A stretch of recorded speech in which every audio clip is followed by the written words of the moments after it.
اس نے ساری رضائیں دے دی. اگر دل ہو تو پہلے میں ایک راز بیان کر دوں کہ میرے مولا علی کا شب ہجرت سونا یہ اس کی نظر میں اتنا قیمتی کیوں ہے؟ ویسے تو اس کی بہت ساری وجوہات اور اس کے راز علماء عرفان نے بیان کیے ہیں. میں صرف ایک راز بتانے لگا ہوں تاکہ میری قوم کے بچوں کو پتہ چل جائے کہ میرے مولا علی کا سونا اتنا قیمتی کیوں ہے. بسم اللہ. کہ وہ بدلے میں اپنی ساری مرضیاں دے رہا ہے. ایک جملہ میں اکثر کہا کرتا ہوں اور یہ جملہ میں نہیں صرف منبر پہ کہا ہے کہ معصومین کا ہر عمل، کوئی ایک عمل نہیں، ہر عمل توحید کی دلیل ہوتا ہے.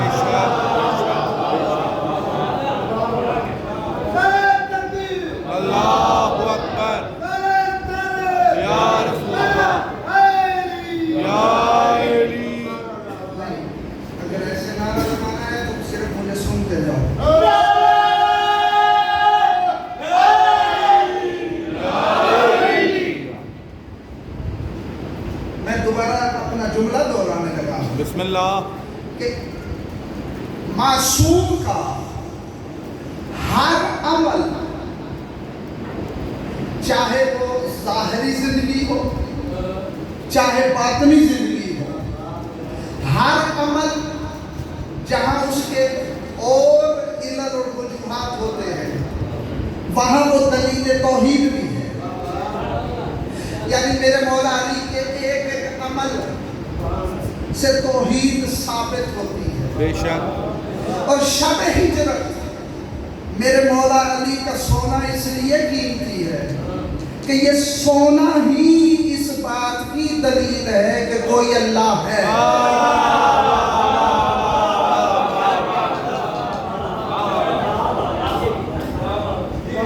ہاں، یہ بچوں کو سمجھانے کے لیے کہہ رہا ہوں کہ کیسے یہ دلیل ہے.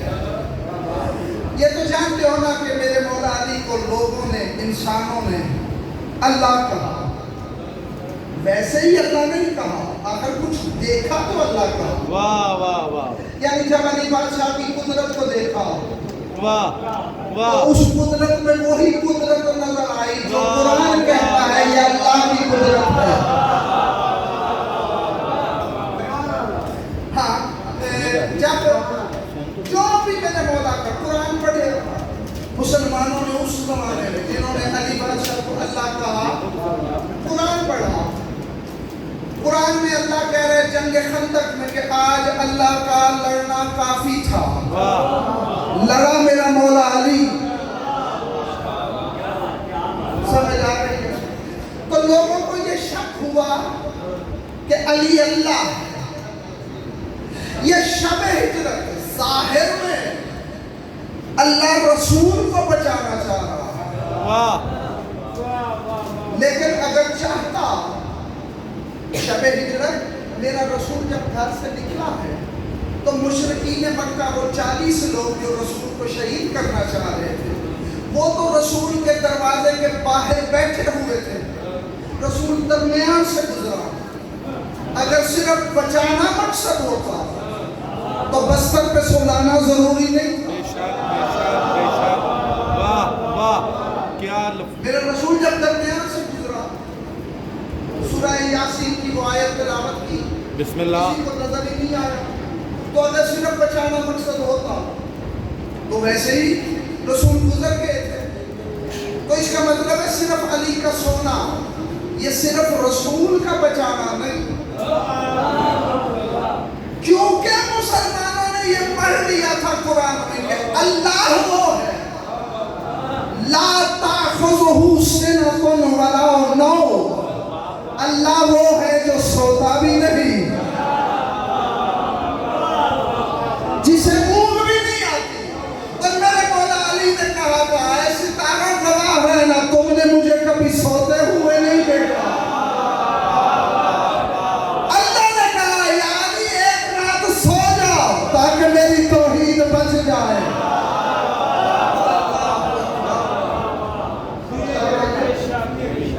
بھائی سونے میں بھی دلیل توحید ہے۔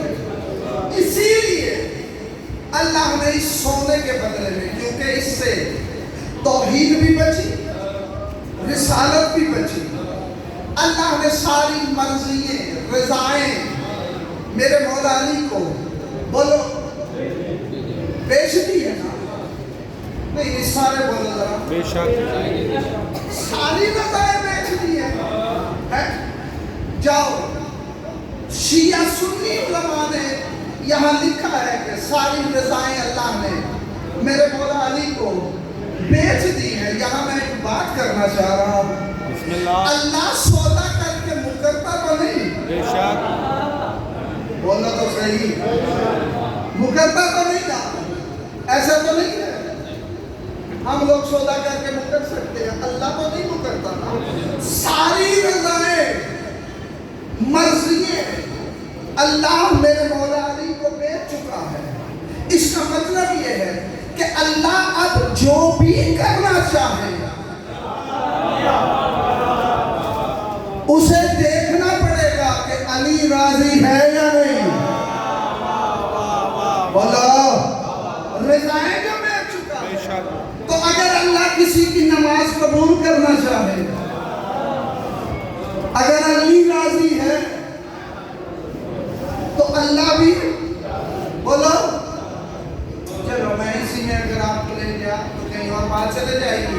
ساری رضائیں علی بادشاہ کو بیچ چکا ہے۔ اس کا مطلب ہے اللہ کی رضاؤں کا مالک ہے میرا مولا علی، بے شک اور میرا مولا رضا یہ ہے علی کا وارث۔ رضائیں تو اسے وراثت میں ملی، سمجھ آ رہی ہے؟ اور نام بھی میرے مولا رضا کا رضا ہے، جس کا مطلب ہوتا ہے مرضییں۔ چلو آؤ، میرے مولا رضا کا قصیدہ پڑھا تھا جناب آدم نے، آج تک شاید ممبر پر پڑھا نہیں گیا۔ میں اس میں سے ایک جملہ پہلے پڑھنے لگا ہوں، اگر میرے ساتھ رہے تو پھر لطف لوگے، ورنہ دو چار باتیں ہو جائیں۔ بسم اللہ آدم کو جب مسجود ملائک بنایا گیا تو اس وقت آدم نے 14 کا قصیدہ پڑھا تھا خطبے کی شکل میں۔ ہر معصوم کا آدم نے علیحدہ علیحدہ ذکر کیا۔ جب میرے 8ویں مولا کا ذکر کیا، پہلے آدم نے کہا کہ مجھے سجدہ اس لیے کیا گیا ہے کہ میری پیشانی میں ان کا نور ہے، یہ نور کی وجہ سے ہی سجدہ ہے، یعنی حقیقت میں سجدہ ہے ہی اس نور کو۔ بے شک بے شک آدم صرف ایک کعبے کی طرح قبلہ ہے۔ واہ واہ ہاں، جب آدم نے قصیدہ پڑھا تو میرے 8ویں مولا کا جب قصیدہ پڑھا ہے نا تو اس میں کہتا ہے کہ میری پیشانی میں اس مولا رضا کا نور ہے۔ الرضا الذی یلعب بالرضا، میری پیشانی میں اس مولا رضا کا نور ہے جو اللہ کی رضاؤں سے کھیلتا ہے۔ نعرہ حیدری، اس گھرانے کا کھلونا جو ہے وہ اللہ کی رضائیں ہیں، اسی لیے جب چاہتے ہیں جو چاہتے ہیں وہ ہو جاتا ہے۔ کسی نے میرے مولا رضا اسی شہنشاہ کے سامنے جب یہ آیت پڑھی کہ انما امرہ اذا اراد ان یقول لشیء کن فیکون، کسی نے میرے مولا کے سامنے قرآن پڑھا، میرے مولا نے فرمایا آیت تو تو نے پڑھ دی ہے، کیا تجھے اس آیت کا مطلب بھی آتا ہے کہ اللہ کیا کہنا چاہ رہا ہے؟ حضور اللہ یہی کہہ رہا ہے کہ جب اللہ کسی شے کے بنانے کا ارادہ کرتا ہے تو وہ کن کہتا ہے، وہ شے بن جاتی ہے. میرے مولا نے فرمایا اللہ بولتا ہے. واہ مرضی ہے تمہاری. کون تو وہی کہے گا جو بولتا ہے. اور آؤ بڑے بڑے صاحبوں نے علم سے جب میں نے یہ آیت پڑھی سنی تو انہوں نے بھی یہی ترجمہ کیا ہے کہ اللہ جب کسی شے کا ارادہ کرتا ہے تو وہ کون کہتا ہے. آیت میں اللہ کی تو بات ہی نہیں. یعنی کیا ہو میرے ساتھ رہو گے تو بات ہوگی نا. آیت کیا کہتی ہے انما امرہ اذا ارادہ. یہ تو کہہ ہی نہیں رہا کہ اللہ جب ارادہ کرتا ہے. انما امرہ اذا ارادہ جب امر اللہ ارادہ کرتا ہے. سمجھ آ رہی ہے. جب اللہ کا امر ارادہ کرتا ہے تو وہ کون کہتا ہے اور شے ہو جاتی ہے. سمجھ آ رہی ہے. انما امرہ جب امر اللہ ارادہ کرے. اور جب میرے مولا سے پوچھا کہ مولا یہ امر اللہ کون ہے فرمایا نحن امر اللہ ہے.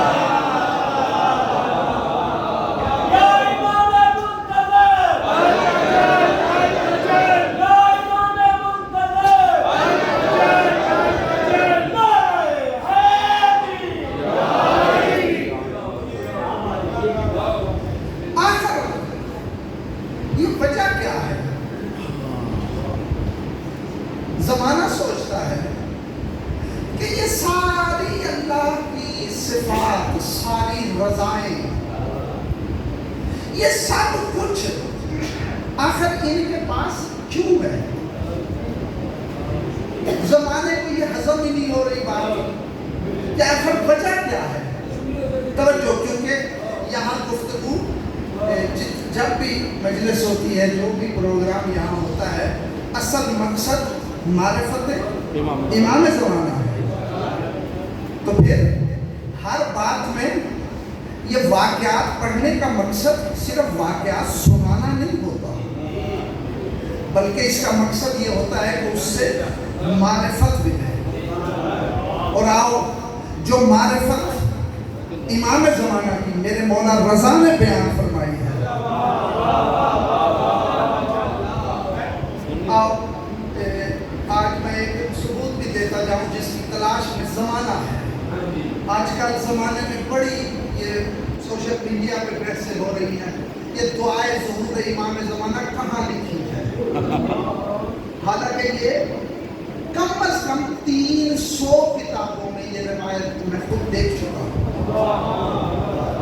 اور یہ اللہم کل ولیہ کا جی دعا جو آپ پڑھتے ہو یہ میں نے بڑے بڑے علماء سے سنا جی یہ معصوم سے نقل ہے. ہائے ہائے انہیں جو بات نہ ملے اس کا معنی یہ تو نہیں ہوتا کہ وہ ہے ہی نہیں. انہیں نہیں ملی کیونکہ انہوں نے کبھی کتابیں پڑھی ہی نہیں. آؤ اللہم کل کی دعا جو ہے جہاں یہ ائمہ سے نقل ہے بہار الانوار میں یہ دعا رسول پاک سے منقول ہے. میں کچھ کہہ رہا ہوں یہ رسول سے نقل ہوئی ہے اور اصول کافی میں کئی ائمہ سے نقل. بے شک بے شک. لیکن آؤ بڑا مشہور زمانہ اس زمانے کا شاعر تھا دیوبند خزائی بہت بڑا شاعر تھا. یہ میرے عارف مولا کی بارگاہ میں آیا. اس نے اشعار پڑھے. جب اس نے اشعار پڑھے نا تو آخر میں اس نے ایک شعر پڑھا کہ 12ویں کا خروج یہ ضروری ہے. ذرا میرے ساتھ جو دعا مانگتے ہو وہ تو بولے. دابل نے جب کہا نا کہ امام زمانہ کا ظہور یہ لامحالہ ضروری ہے اور یہ ہونا ہے جیسے ہی اس نے یہ شعر پڑھے میرے آنکھ میں مولا سر قلب پہ کھڑے ہو گئے سینے پہ ہاتھ رکھا جھکتے جھکتے جھکتے میرے آنکھ میں مولا نے فرمایا اللہم اجل فی فرج.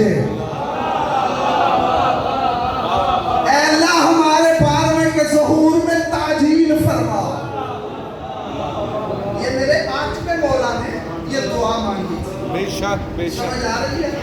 ہاں کیوں یہ چھٹے شہنشاہ سے بھی یہ واقعہ منقول ملتا ہے، 8ویں مولا سے بھی، 9ویں مولا سے بھی، 10ویں مولا سے بھی، بسم اللہ کیونکہ خیبت امام زمانہ کا جو سلسلہ تھا اصل میں اس کی ابتدا میرے 8ویں مولا کے بعد سے شروع ہو چکا، بے شک یعنی بنی عباس کا سخت ترین زمانہ تھا۔ 8ویں مولا کے بعد والے ائمہ سے بنی عباس شیعوں کو، مومنین کو ملنے ہی نہیں دیتے تھے، سخت پہرا تھا۔ اسی لیے یہ سلسلہ شروع بھی اس لیے ہوا تھا کہ لوگ مولا سے دور رہیں تاکہ غیبت امام کے لیے تیار ہو جائے۔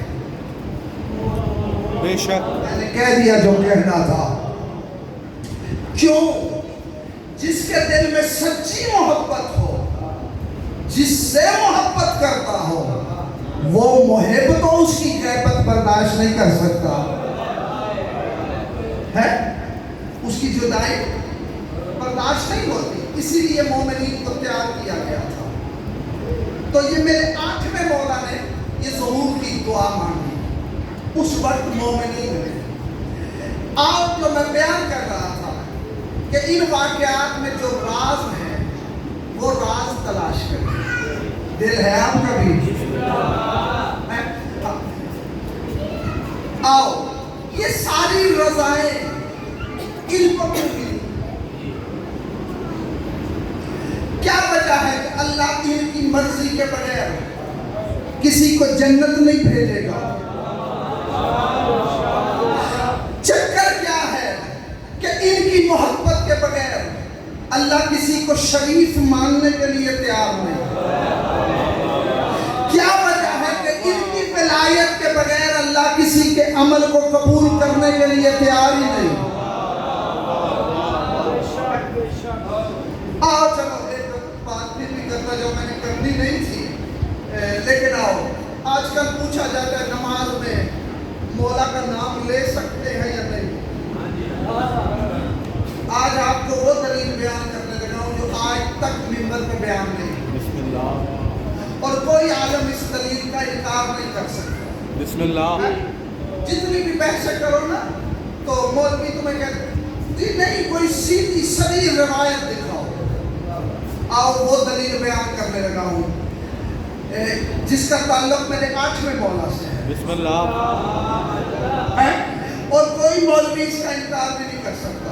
یہ دابل خزائی جب مولا کے سامنے قصیدہ پڑھ رہا تھا نا، بڑا مشہور اس کا قصیدہ ہے، تو اس نے قصیدہ پڑھتے پڑھتے آخر میں ایک شعر پڑھا، اس کا مفہوم یہی ہے، مولا کی بارگاہ میں اشارہ کر کے کہتا ہے کہ آپ کی محبت اور ولایت ہم پہ اتنی فرض ہے کہ اللہ ہماری نمازوں کو اس وقت تک قبول نہیں کرتا جب تک نمازوں میں آپ کا نام نہ لیا جائے۔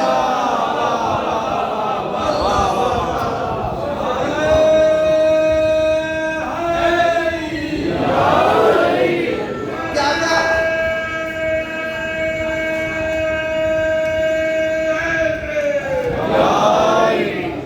دیوبند میں اللہ اکبر یا رسول اللہ یا علی ولی اللہ۔ دیوبند نے کیا کہا مولا کے سامنے؟ لفظ ہے اس کے شعر میں کہ جب تک ہماری نمازوں میں آپ سب کا نام نہ آئے تب تک اللہ نماز کو قبول ہی نہیں کرتا۔ اگر میں نماز میں نام لینا جائز نہیں تھا تو مولا کو چاہیے تھا کہ اسے روک دے، اسے کہتے کہ نہیں بابا نماز میں ہمارا نام نہیں لینا۔ یہ دیوبند کا یہ پڑھنا اور مولا کا خاموش رہنا اس بات کی دلیل ہے کہ نماز اس وقت تک قبول ہی نہیں ہوتی جب تک اس میں چودہ کا نام نہ ہو۔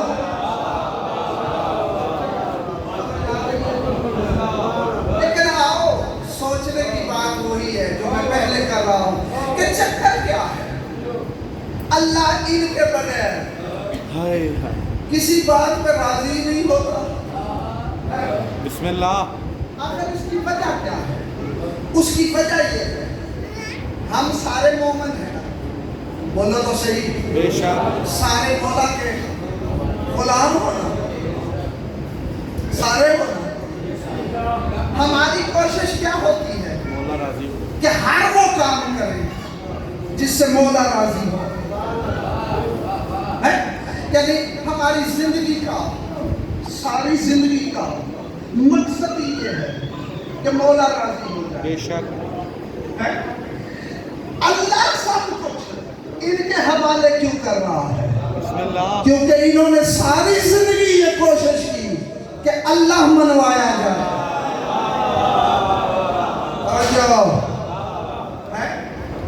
ساری زندگی ان کا مقصد ہے اللہ منوانا تھا. جو عرش پہ رہتے تھے اس گندی زمین پہ آ گئے. ہائے ہائے. کیا یہ زمین رہنے کے لائق ہے؟ بولو. عرش جیسا مقام چھوڑ کے یہاں آئے کیوں؟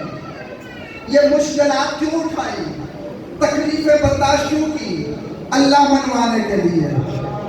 تو جو ساری زندگی سب کچھ اللہ منوانے کے لیے کرے تو پھر اللہ کے لیے بھی ضروری ہے نا کہ پھر ان کے بغیر وہ کچھ بھی نہ کرے. بولو. بے شک. حق تو یہی بنتا ہے نا. آؤ میرے مولا نے چلو ایک میں آج میں مولا کا بڑا مشہور فرمان پڑھنے لگا ہوں جس میں مولا نے اللہ بھی منوایا بسم اللہ. اور اپنی حقیقت بھی بیان کی. توجہ. آج کل سوشل میڈیا پہ ہمارے بھی اب کہنا شروع ہو گئے کہ جو لا الہ الا اللہ پڑھ لے وہ مسلمان ہے. کہا نہیں جاتا کہ شرط اسلام لا الہ الا اللہ ہے. جو لا الہ الا اللہ پڑھے وہ مسلمان. مجھے حیرت ہوتی ہے ان مولویوں پہ جو یہ بات سوشل میڈیا پہ کر رہے ہیں کہ لا الہ الا اللہ پڑھنے والا مسلمان ہے. یہ تو مسلمانوں کے جو 73 فرقے ہیں کسی ایک کا بھی عقیدہ نہیں ہے کہ لا الہ الا اللہ پڑھنے والا مسلمان. بولو. کوئی لا الہ الا اللہ پڑھے محمد رسول اللہ کا انکار کرے کیا وہ مسلمان ہے؟ بولو. ہے کیا وہ مسلمان ہے؟ قتل نہیں ہے نا, بلکہ حد ہو گئی. یہ قادیانی جو ہے کہ لا الہ الا اللہ بھی پڑھتے ہیں, محمد رسول اللہ بھی پڑھتے ہیں, لیکن چونکہ ختم نبوت کے قائل نہیں تو یہ کافر ہے. میں کچھ کہہ رہا ہوں. اس کا مطلب ہے کہ شرط اسلام لا الہ الا اللہ نے. اور کہ کچھ دن پہلے میڈیا میں بہت بڑے ایک عالم نے یہ روایت پڑھی کہ بابا فرمان ہے کہ من قال لا الہ الا اللہ دخل الجنہ. واہ. جو لا الہ الا اللہ کو مان لے وہ جنت جائے گا. کتابوں میں شیعہ سنی یہ حدیث لکھی ہے. اس عالم سے میں نے کہا کہ حدیث سمجھنا عربی کے سمجھ آنے سے نہیں آتا. بے شک. بے شک. بے شک. دین عربی کے زور پہ نہیں آتا. آؤ اسی غلط فہمی کو دور کرنے کے لیے میرے آج میں مولا ہے جب وہ خراسان تشریف لائے. آپ پیچھے رہ رہے ہو بسم اللہ. میں نے کچھ اور بیان کرنا تھا. جب میرے مولا خراسان تشریف لائے, جب ولی عہدی کو بظاہر قبول فرمایا, بسم اللہ. خراسان تشریف لائے. چلو یہ بھی بیان کرتا ہے کیا میں چاہ رہا ہوں کہ وہ باتیں بیان کروں جو بیان نہیں کی جاتی. اور آپ کے ذہنوں میں بھی یہ سوال ہوتا ہے, ڈر کے مارے نہیں پوچھتے کہ میرے مولا رضا نے مامون اور رشید کی ولی عہدی کو قبول کیا تھا. جانتے ہو نا, اکثر کے ذہن میں ہے کہ کہ ایک بنی عباس کے ملعون حکمران کی ولی عہدی کو مولا نے کیوں قبول کیا؟ سوال ذہن میں ہے یا نہیں ہے؟ کہ اگر وہ ظالم حکمران تھا تو مولا نے یہ ولی عہدی قبول کیوں فرمائی؟ اس کے دو ظاہری اسباب ہیں. پہلی وجہ بیان کروں، یہ مولا نے کوئی خوشی سے قبول نہیں کی. بے شک بے شک. بات تھوڑی سی مشکل ہوگی لیکن ضروری بھی ہے آپ کے لیے. یہ اچھا، مامون الرشید مولا کو اپنا ولی عہد کو بنانا چاہ رہا تھا. وہ تو اس گھر کا دشمن تھا. کچھ کے دل میں یہ خیال آتا ہے کہ شاید اس کے دل میں کوئی محبت پیدا ہو گئی. ایسے نہیں ہے. جاؤ تاریخ اٹھا کے پڑھو. ہارون رشید ملعون کے مرنے کے بعد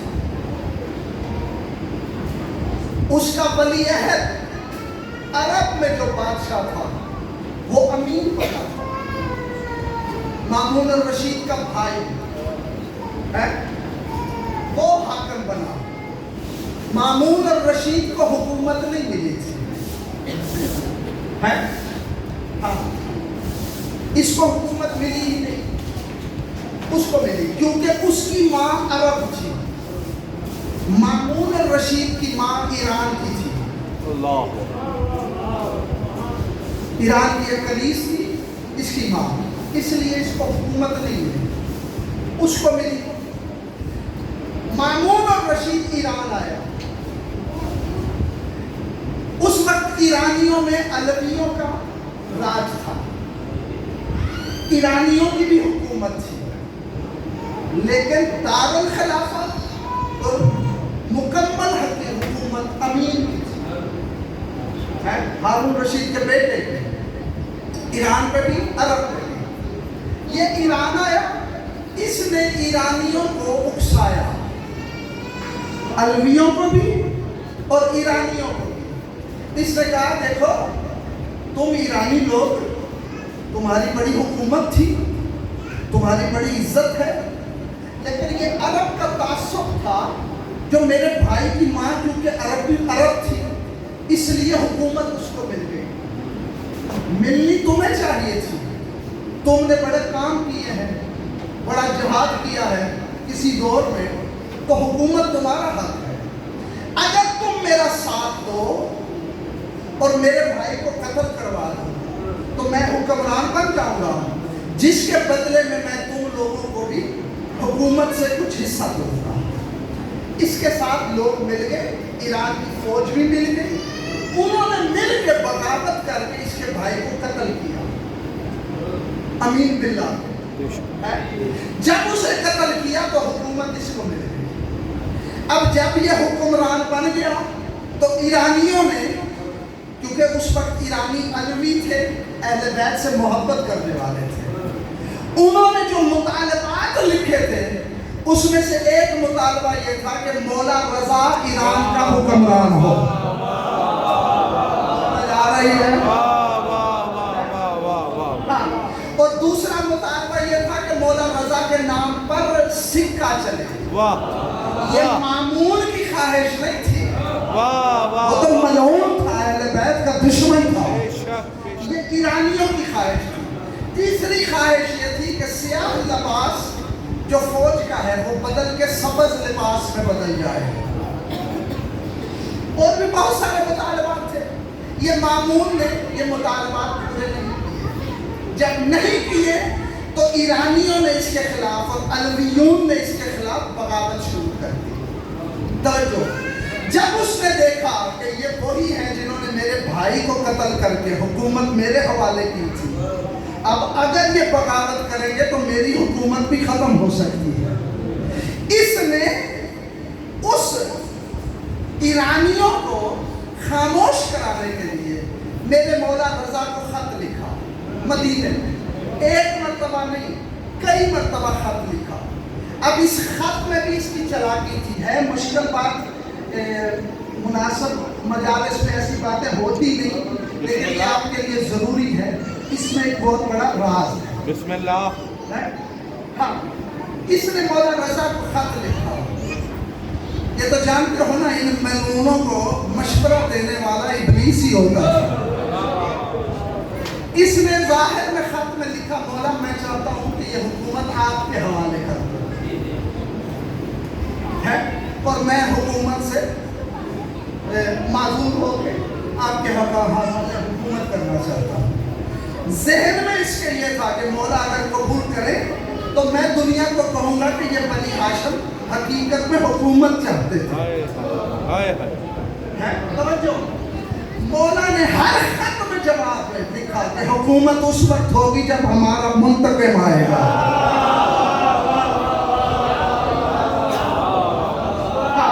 اور دوسری بات میرے مولا نے فرمایا تم کیا سمجھتے ہو ہم وہ حاکم ہیں جو تخت میں بیٹھ کے حکومت کرتا ہے.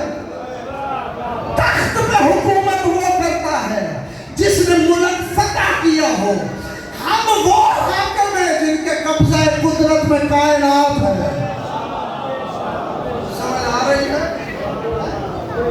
ہمیں نہیں چاہیے یہ حکومت اور تمہاری یہ حکومت. یہ تو لاکھوں مظلوموں کے خون بہانے سے ملی ہے. ہم اس حکومت کو چاہتے ہی نہیں. پھر اس نے خط لکھا کہ میں چاہتا ہوں آپ میرے ولی عہد بنے اور میرے مشیر بنے. توجہ بہت بڑا راز اس میں چھپا ہوا ہے اگر سمجھ آ جائے. اس نے کہا مولا آپ میرے ولی عہد بنے. مولا نے بار بار اس کے خط لکھنے پہ بھی فرمایا کہ جب ہم تیرا تخت ہی نہیں لینا چاہتے تو پھر ولی عہد بننے کا یہ تو سوچنا ہی دور کی بات ہے. آخر میں اس ملعون نے اب میں اشاروں میں مجبوراً بات کر سکتا ہوں بول کے نہیں. اس نے خط لکھا کہ مولا میری حکومت کے حالات ایسے ہیں کہ اس کے بغیر چارہ نہیں اور مسلمانوں کا مسئلہ ہے. اور اس نے خط میں لکھا کہ مولا امیر کائنات کے زمانے میں رسول کے بعد کسی نے کہا تھا کہ ان 6 بندوں کا شورا بنایا جائے اور ان میں سے ایک خلافت کو قبول کرے اور جو اس کی خلافت کا انکار کرے اسے قتل کیا جائے. اگر آپ ولی عہدی قبول نہ کرے تو میں اسی کے مطابق عمل کروں گا.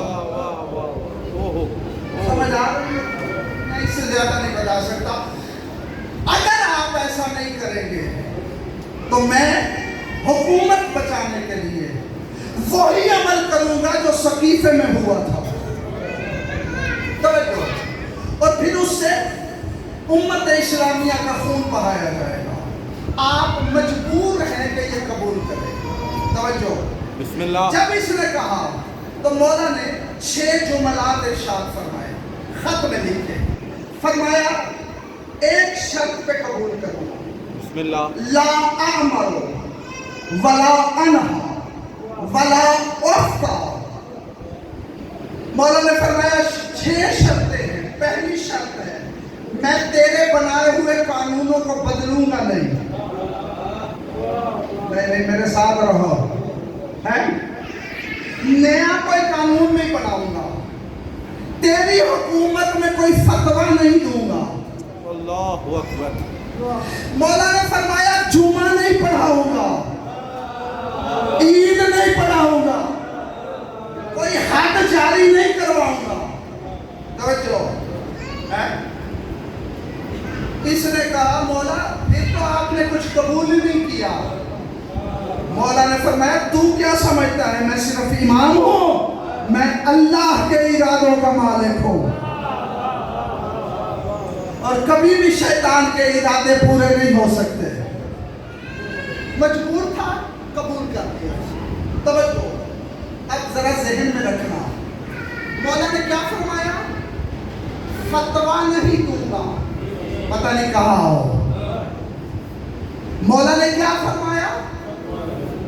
فتویٰ نہیں دوں گا. کیا مولا حجت نہیں؟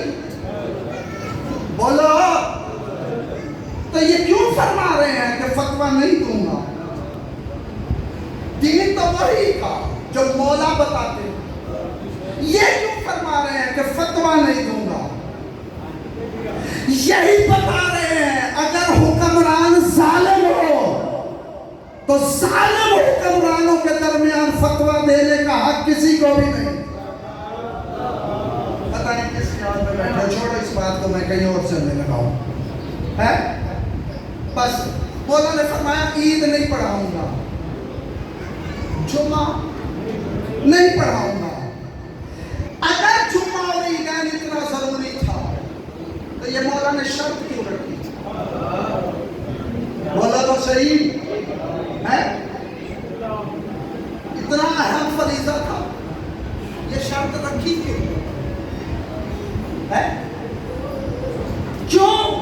یہ مولا زمانے کو بتا رہے ہیں کہ جب حکمران ظالم ہو تو پھر عید اور جمعہ نہیں ہوتا، مرضی ہے تمہاری ہے۔ ہاں صلی محمد اللہم صلی علی محمد وآلِ محمد وعجل فرجهم۔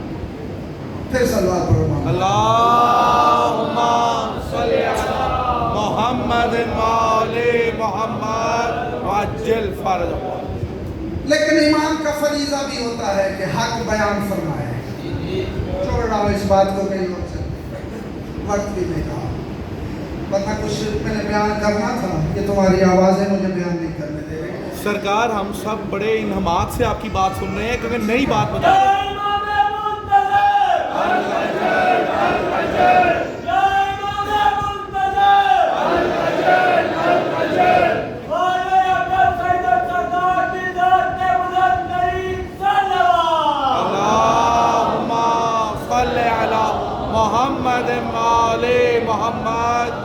اللہ نے فرمایا تمہاری حکومت میں میں کبھی کوئی مشورہ نہیں دوں گا، تمہارے دربار میں میں اپنی مرضی سے کبھی نہیں آؤں گا۔ سمجھ میں آ رہی ہے میری بات؟ ہاں، فرمایا کہ تمہاری حکومت کا کوئی قانون میں نہیں بدلوں گا۔ حقیقت میں مولا نے یہی فرما دیا کہ تیرا قانون کیونکہ قرآن کے خلاف ہے، بے شک بے شک، اور ہمارا سارا قانون قرآن سے ہے۔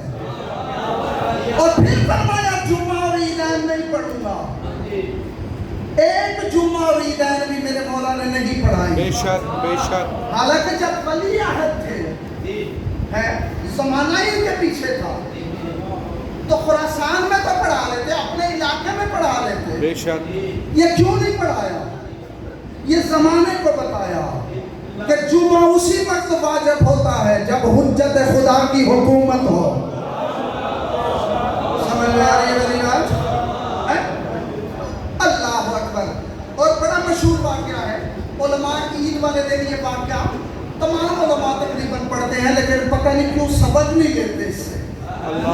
آپ نے بھی سنا ہوگا رمضان کے بعد عید آئی، اب یہ مامون حکومت پہ بیٹھ گیا تھا، بنی عباس کے جتنے بھی ملعون حکمران رہے ہیں سب کی کوشش یہ رہی تھی کہ کسی نہ کسی طریقے سے ہم امام سے کوئی ایسا کام کروا لیں جس سے ہماری حکومت شرعی طور پہ ثابت ہو جائے۔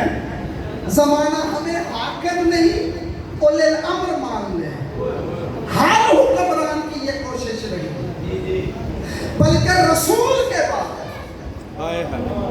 ہر حکمران نے مولا سے حجت سے بہانے سے سوال کر کے کوشش یہ کی تھی کہ کوئی حکم تو ہماری مرضی کا دے دے، تاکہ ہم کہہ دیں کہ علی نے حکم دے دیا، اس کا مطلب ہے کہ ہماری حکومت اسلام کی حکومت۔ کسی نے میرے مولا علی سے یہ پوچھا تھا، یا علی لشکر اسلام جنگ کے لیے جا رہا ہے، آپ فرمائیں میں جاؤں یا نہ جاؤں؟ میرے مولا نے فرمایا تھا نہ جاؤ، میں کچھ کہہ رہا ہوں ہے